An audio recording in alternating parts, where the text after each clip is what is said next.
भोले बाबा को तो इशारा पहले से ही महाराज पता चल गया, देवी आने वाली नहीं है। पहले से ही जो है कि गणों के साथ में माता सती का सामान उनके पीछे पीछे पहुंचा दिया। माता सती जो है कि यज्ञ स्थान पर पहुंची, सारी बहनें सखियां सामने ही मिल गई महाराज। सखियां सारी जो है कि ताने देने लग गई। एक दो जो बहनें तो है कि महाराज मुंह मोड़ कर चली गई।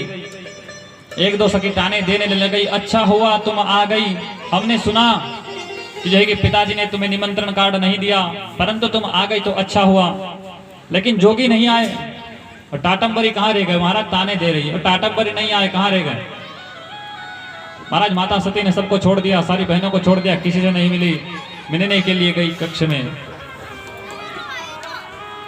देखा जाकर माता प्रसूति बैठकर आंखों से अश्रुपात कर रही है कि यहाँ पर यज्ञशाला में सब पधारे, लेकिन मेरी एक बेटी रह गई, उसके ऊपर क्या बीत रही होगी।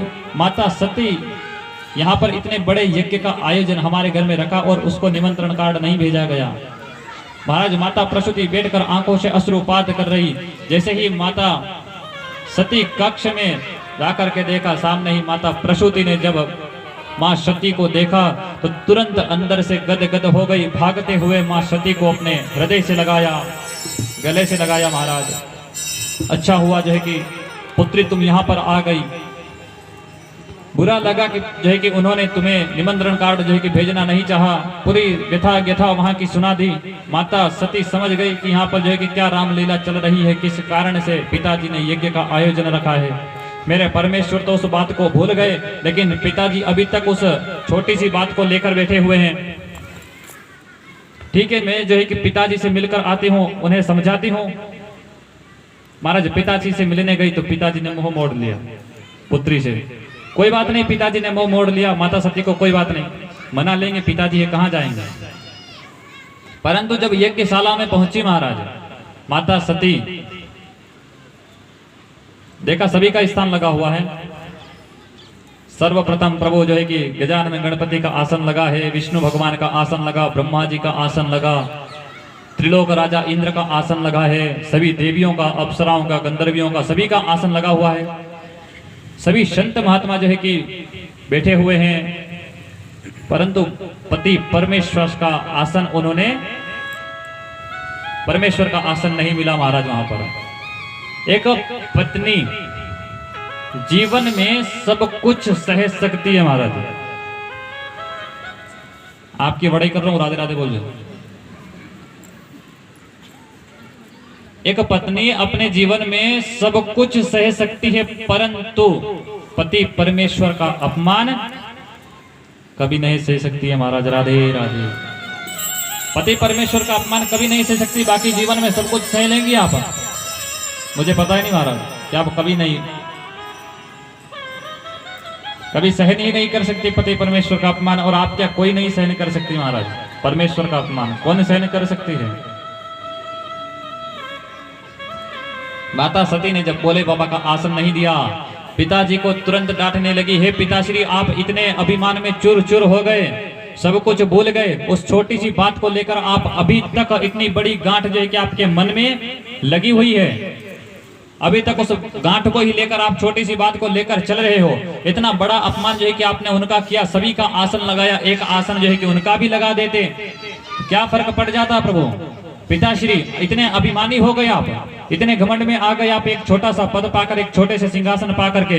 वह तो महाराज जो है कि साक्षात कैलाशवासी हैं, हम सब उनके चरणों में पड़े हुए हैं, आपने उन्हीं का आसन नहीं लगाया। इस प्रकार डांटने लगी। भोले बाबा के चरणों का ध्यान किया। सामने ही महाराज यज्ञ जो है कि प्रज्वलित था।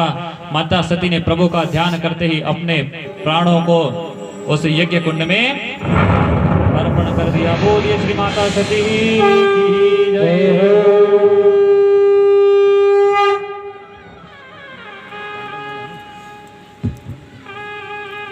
महाराज माता सती ने जैसे ही प्राणों का देहांत किया, जो नंदीगण वहां पर सामान लेकर के आए थे, जो है कि दक्ष के सैनिकों ने उनको भी वहां से मार कूट कर खंडित करके वहां से भगा दिया। शिवगण भागते हुए कैलाश की तरफ चले आ रहे हैं। उधर जो है कि देवर्षि नारद मुनिवर ने जब देखा कि माता सती यहाँ पर नहीं रही है, माता सती संसार को छोड़ चुकी है, तुरंत नारायण नारायण रट लगाते हुए कैलाश पर पहुंच गए। बोले बाबा तपस्या में संलग्न थे। बोले प्रभु जागिए, तपस्या से उठिए प्रभु, अनर्थ हो गया है प्रभु, जागिए तपस्या से। महाराज नंदीश्वर ने भोले बाबा को उठाया। भोले बाबा जागते हुए, क्या हुआ नंदीश्वर? बोले प्रभु बड़ी ही दुखद खबर की माता सती इस संसार में अब नहीं रही। माता सती ने अपने प्राणों का देहांत त्याग कर दिया। महाराज भोले बाबा को जैसे ही पता चला देवी अब नहीं रही, तुरंत त्रिशूल उठाया, जटा खोल ली, हाथ में डमरू लिया। महाराज आसन से उठे, कैलाश पर महाराज भोले बाबा तुरंत तांडव करने लगे।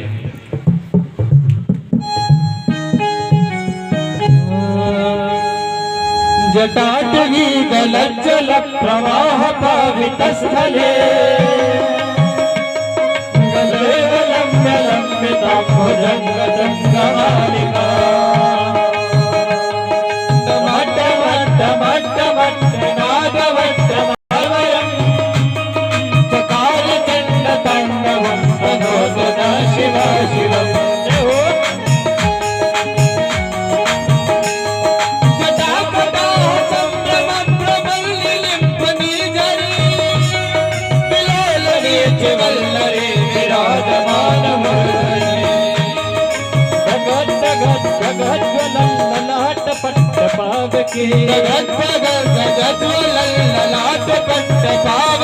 किशोर चंद्रशेखरे रते प्रतीक्षणं मम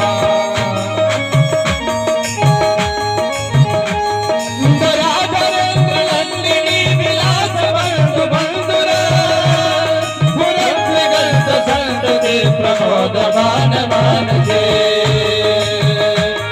कृपाकटाक्ष धोरिणी निरुद्ध दुर्धरापति दिगंबरे मनो विनोद में तु वस्तुनि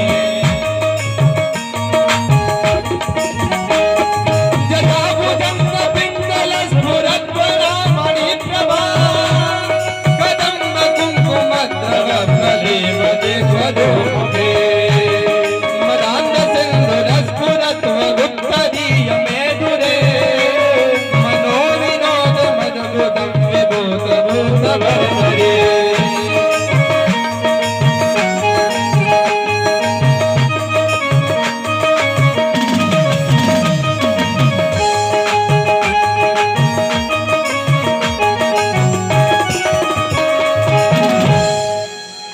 महाराज इस प्रकार जो है कि भोले बाबा हाथ में डमरू लेकर के जो है कि त्रिशूल उठाकर जटा खोल करके तांडव करने लगे।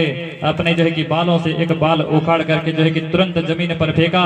उस बाल से जो है कि उस शिखा से एक जो है कि काला कलूटा व्यक्ति महाराज बाल को फेंकते ही तुरंत उस बाल के प्रभाव से वीरभद्र भगवान प्रकट हो गए। बोलिए श्री वीरभद्र भगवान की। वीरभद्र प्रकट हो गए। प्रभु हमारे लिए क्या आज्ञा है? महाराज नंदी गुणों ने सब कुछ बता दिया। भाई चलो हमारे साथ में शिव गुणों को लेकर वीर जो है कि वीरभद्र चल दिए। हरिद्वार पहुंचे महाराज। जो है कि दक्ष के जितने भी सैनिक थे सभी को जो है कि मृत्यु के घाट उतार दिया। यज्ञशाला को पूरी तहस नहस कर दिया। जो वहां पर देवता खड़े हुए थे, जो उस यज्ञशाला में पहुंचे महाराज, भृगु मुनि जो हंस रहे थे, कुश देवता जो अपनी दाढ़ी पर हाथ फेर रहे थे महाराज, सभी वहीं पर खड़े महाराज। तो जो है शिवगण कह रहे हैं प्रभु यह जो सामने कुश देवता खड़े हैं अपनी दाढ़ी पर बहुत हाथ फेर रहे थे महाराज। वीरभद्र ने उनकी दाढ़ी उखाड़ दी।